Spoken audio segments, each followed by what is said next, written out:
Bless the Lord for him.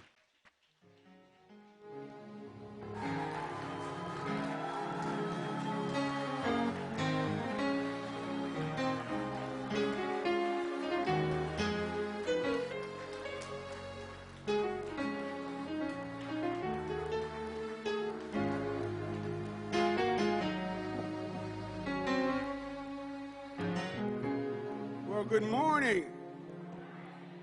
God is good.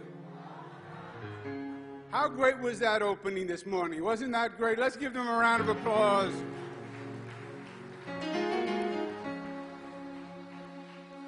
To Bishop Cockfield and First Lady Cockfield and Reverend Cockfield, God bless you for what you do. Thank you for having me here today, and thank you for understanding.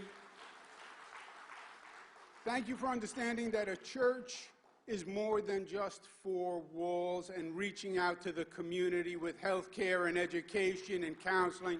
God bless you for what you do. Let's give them a round of applause. I do find it intriguing that the bishop and the reverend are father and son. That must be an interesting relationship, working with your father like that, huh? I can't imagine what that is like. That must be tricky.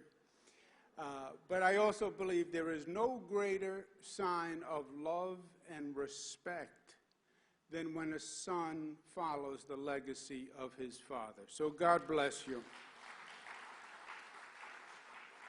We have been socially distanced, but we are always socially connected, and we are spiritually and socially connected here today.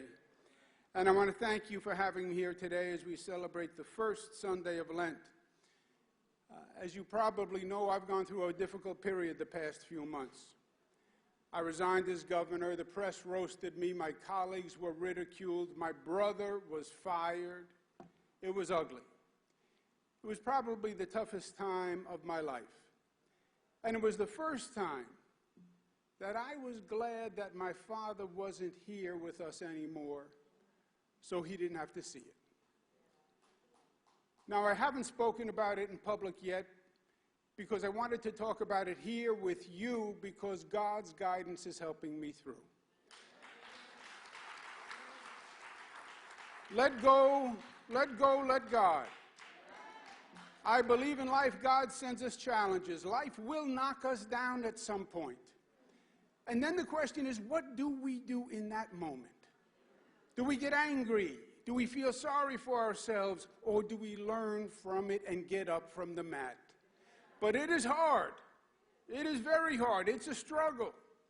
It's a bridge that one needs to cross, and it's a long bridge. But the bridge goes from anger to acceptance, from resentment to reconciliation. I am now working to cross that bridge. And I believe that God has a reason for our path. I pray on it, and the good book has offered me guidance. Psalm 46 tells us, God is our refuge, and therefore we will not fear though the earth gives way.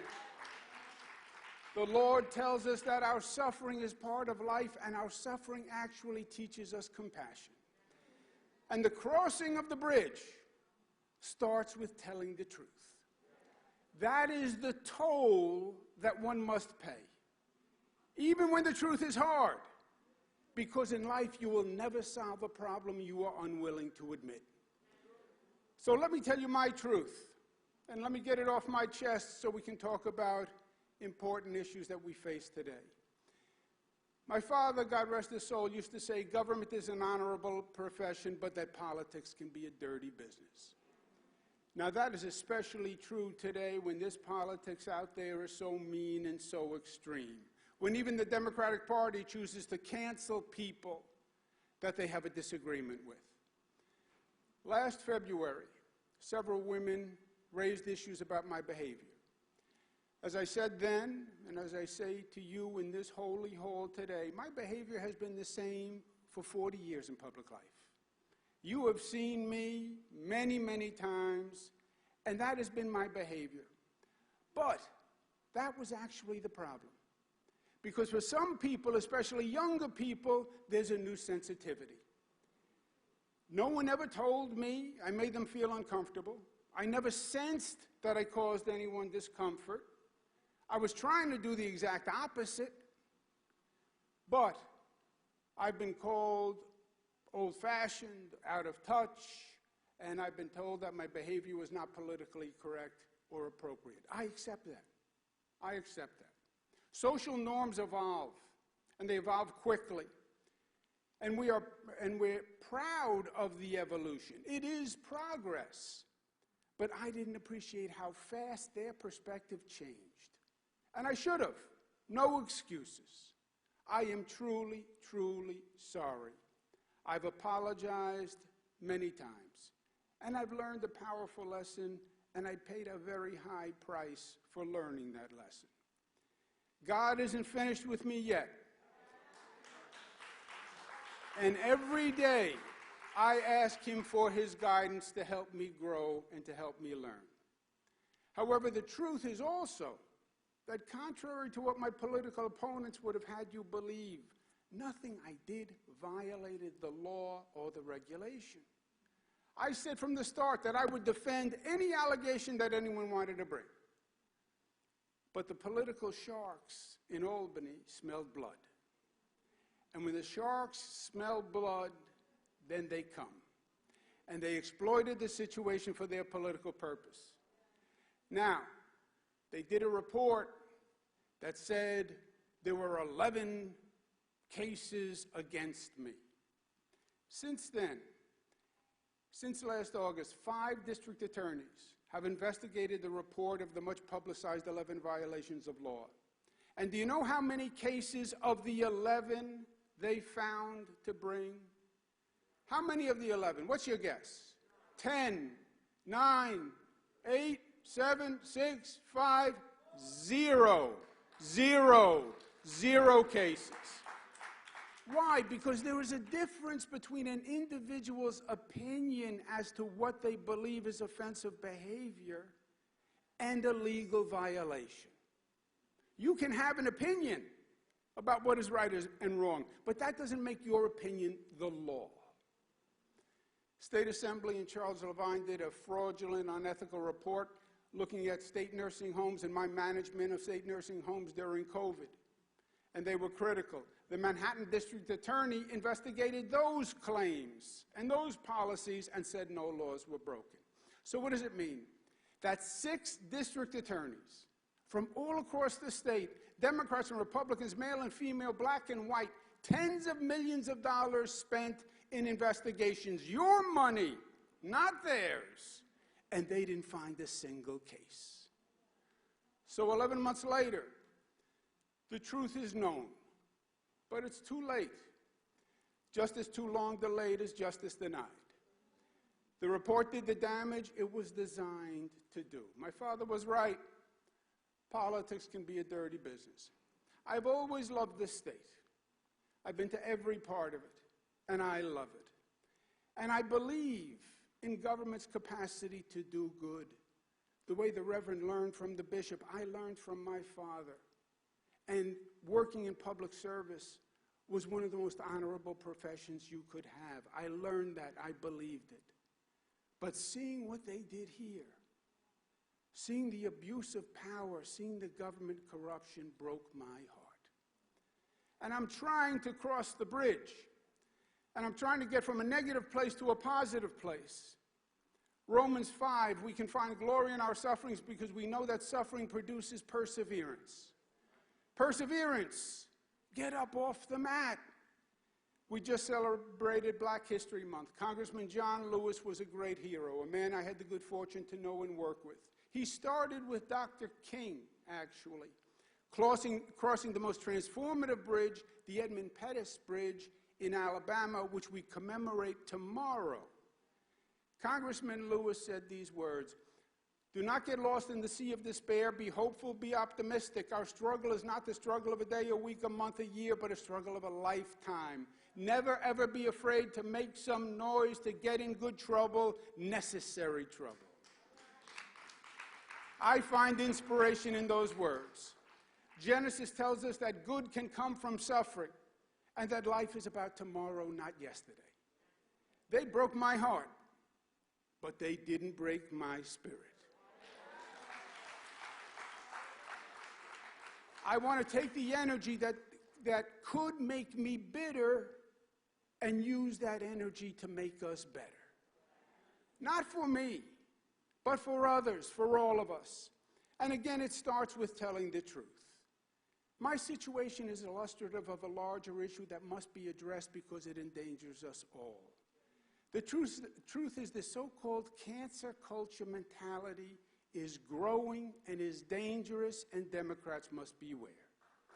The actions against me were prosecutorial misconduct. That is clear. They didn't act in the interest of justice. The district attorneys proved that. They acted in their own self-interest. They wanted me out because they wanted my job. We know that was their motivation by their own actions.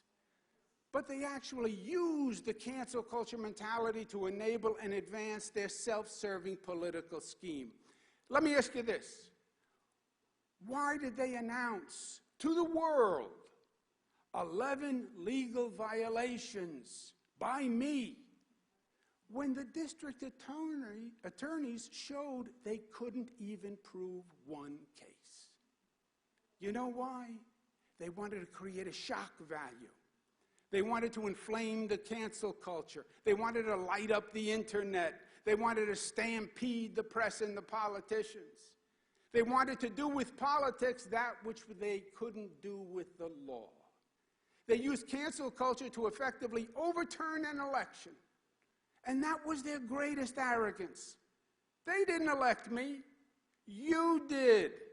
If they wanted my job, or if the Democratic extremists believed I was in their way, or if they didn't like me, or if they didn't like my politics, fine. Defeat me in an election. But that is America. You decide. Who are they to override your choice? What happened to voting rights and democratic elections, our cherished priorities? With cancel culture, we now live in a frightening new world. We've never been here before. Any accusation can trigger condemnation without facts, without due process. We are a nation of laws. We are not a nation of tweets. Twitter and newspaper headlines have replaced a judge and a jury. And woe unto us if we allow that to become our new justice system. The cancel culture mindset is antithetical to the principles of the Democratic Party because cancel culture is about intolerance and exclusion. The Democratic Party is premised on tolerance and inclusion. We say the Democratic Party is a big tent party, which means we try to reconcile differences. We don't revile them. Social media and Twitter spread cancel culture like a virus. They allow the extreme minority to overpower the reasonable majority. And I'll tell you this, when the emotion of the mob overcomes the integrity of the justice system, the intelligence of sound policy debate, and honest analysis by the press, we are lost. This cancel culture represents a new extremism. And we've seen a similar phenomenon before among the Republicans with the Tea Party. Do you remember the Tea Party? In many ways, the Tea Party founded what we now call the cancel culture mentality, because the Tea Party was hyper-aggressive, dogmatic, and insisted on their rabid ideology. And there was no patience, no compromise, no discussion. The Tea Party alienated many thoughtful Republicans because extremism does that by its very nature. Now, Democrats exult in being called progressive. Who's the most progressive? I'm more progressive than you're progressive. I tweeted before you tweeted. That means I'm more progressive than you are because you're a slow tweeter. I'll tell you today, there is no result that is progressive that is achieved by means that are regressive. And that's what we're doing today. Don't underestimate the strength and the virulence of the cancel culture. It's not just in politics. Today, even some members of the press are afraid to ask questions that challenge the so-called politically correct cancel culture thinking. Do you know how many reporters told me they knew the report against me was a fraud, but they were afraid to challenge Me Too claims. My brother Christopher was fired. Such a pain I can't even describe. Christopher is my little brother.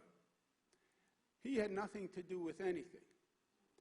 They fired him and they said he violated a journalistic rule. He wasn't reporting on the story. He wasn't a journalist. He was a brother. And by the way, everybody knew he was my brother. CNN used the relationship to their benefit when it suited them. I would go on the air with my brother Chris. I don't know if you saw the show.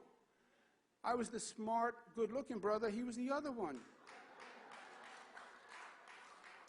But what really happened was giants like CNN and Time Warner and AT&T and big shot billionaires like John Malone and John Stanky, they were in the middle of a merger. And they were afraid of the cancel culture mob. So they fired Chris. That's the truth. And there'll be a day where they're going to have to raise their hand and tell the truth. And then you will know. The Washington Post masthead said, "Democracy dies in darkness." Well, you know what? Democracy dies in silence also. Now, the cancel culture creates another major problem for the Democratic Party. We just heard from national elections, and the Democrats lost. And now the Democrats are nervous about the midterm elections. And we should be. When you are driving down the road, and there is a flashing sign, and the flashing sign says, "Cliff ahead," pay attention. And we should be worried about the midterms. The Democratic Party is spending too much time arguing amongst themselves, canceling each other, and pontificating about their ideal rather than focusing on what's real. Do you know what's real? What's real is schools in poor areas that don't teach. That's real. Public housing without heat. Homeless on the streets, muggings in subways, young people dying every day, crime and grime, New York City going backwards, not forwards. That's what's real to you and to us. Mayor Eric Adams is real, and he is right. They say defund the police. What does that even mean? Listen to the words. Unless you live in a Manhattan high-rise with private security and 6 doormen guarding you, when you dial 911 in the middle of the night, you want someone to come. Do you know what else is real? What's real is the transcendent threat to our democracy that comes in 2 words: Donald Trump. Now, I've known Donald Trump for years, and I have fought him for years. And I know what he will do. While Democrats are busy infighting, Trump is out mobilizing. And they are strategically organizing to override the election system when they don't like the outcome. And do you know when they don't like the outcome? They don't like the outcome when you vote and when they lose. We see Trump starting his own news network. You know what he calls it? Truth. Which is as ironic as it is diabolical. Now, Trump is appealing to the far right, and he'll exploit the fear, the frustration, and the hate. Trump will attack Democrats who describe themselves as socialists, and he's going to allege that the Democratic Party is now un-American. Trump will say Democrats controlled everything, the presidency, the Senate, the House, and they got nothing done. I can hear him now. Crime went up. Inflation went up, the stock market went down, and Russia invaded Ukraine, and tens of thousands suffered. And let us remember them in our prayers today for what they are going through. We cannot let the politics of hate and division win. And it's not enough to demonize Trump. People already know who he is. They know him. It's not enough to attack Trump. It's up to the Democrats to show why the people of this nation should allow Democrats to lead. Now, there's still time, but we have to do it, and we have to do it now. And it starts by looking in the mirror. and remembering who we are and what made the Democratic Party special in the first place.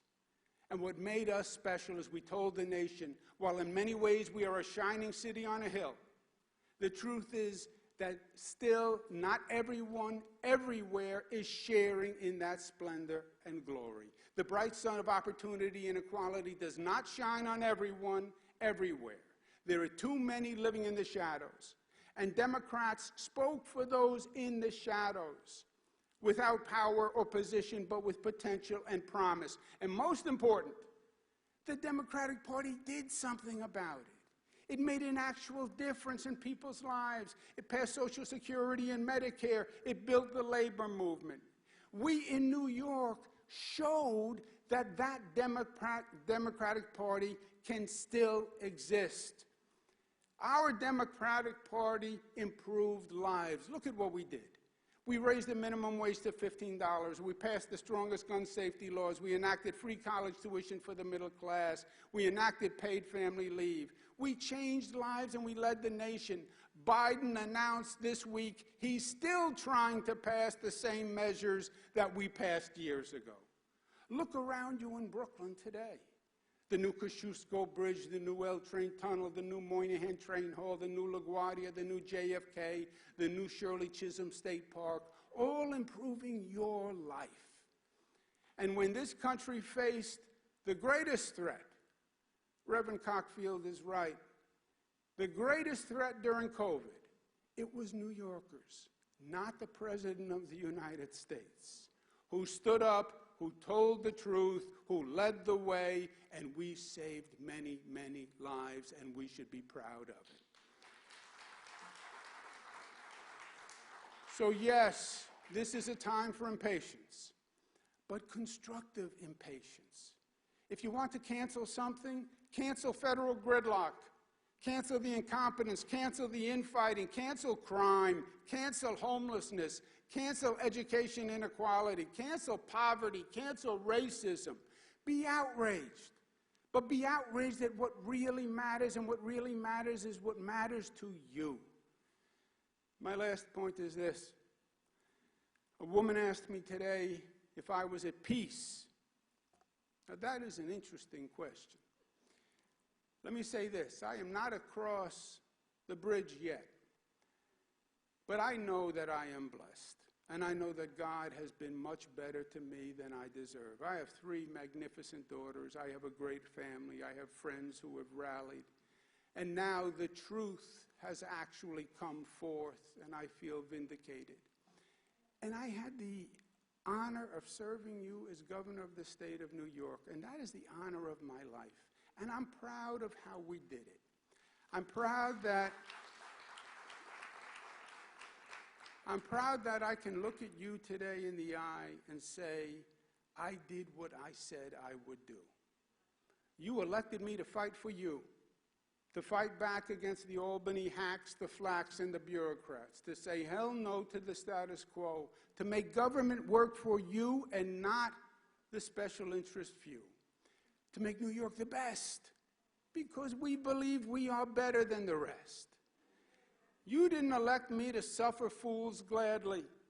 State government was dysfunctional when you elected me. You didn't elect me to play nice in the sandbox with the Albany politicians. You elected me to go there and take the sand and build something for you, and we did.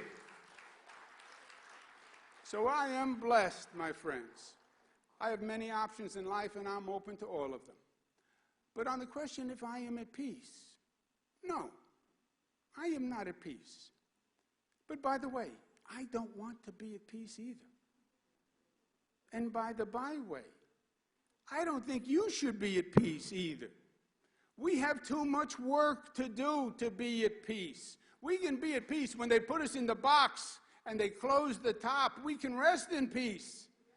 But right now we have to rise up, brothers and sisters. Right now we have to fight the good fight because the struggle continues.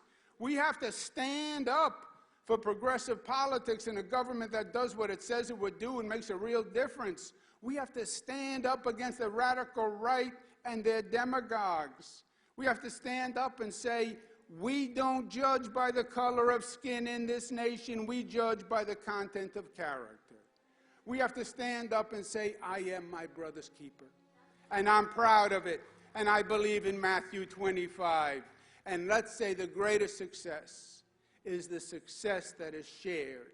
And the greatest feast is the feast with the most number of people at the table. Let's make some trouble. Let's make some good trouble. And let's make this state the greatest state in the nation. Thank you, and God bless you.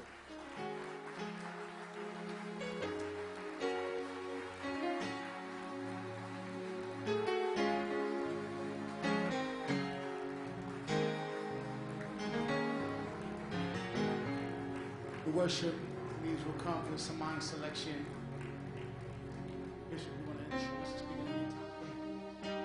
Let's welcome our senior pastor at this time.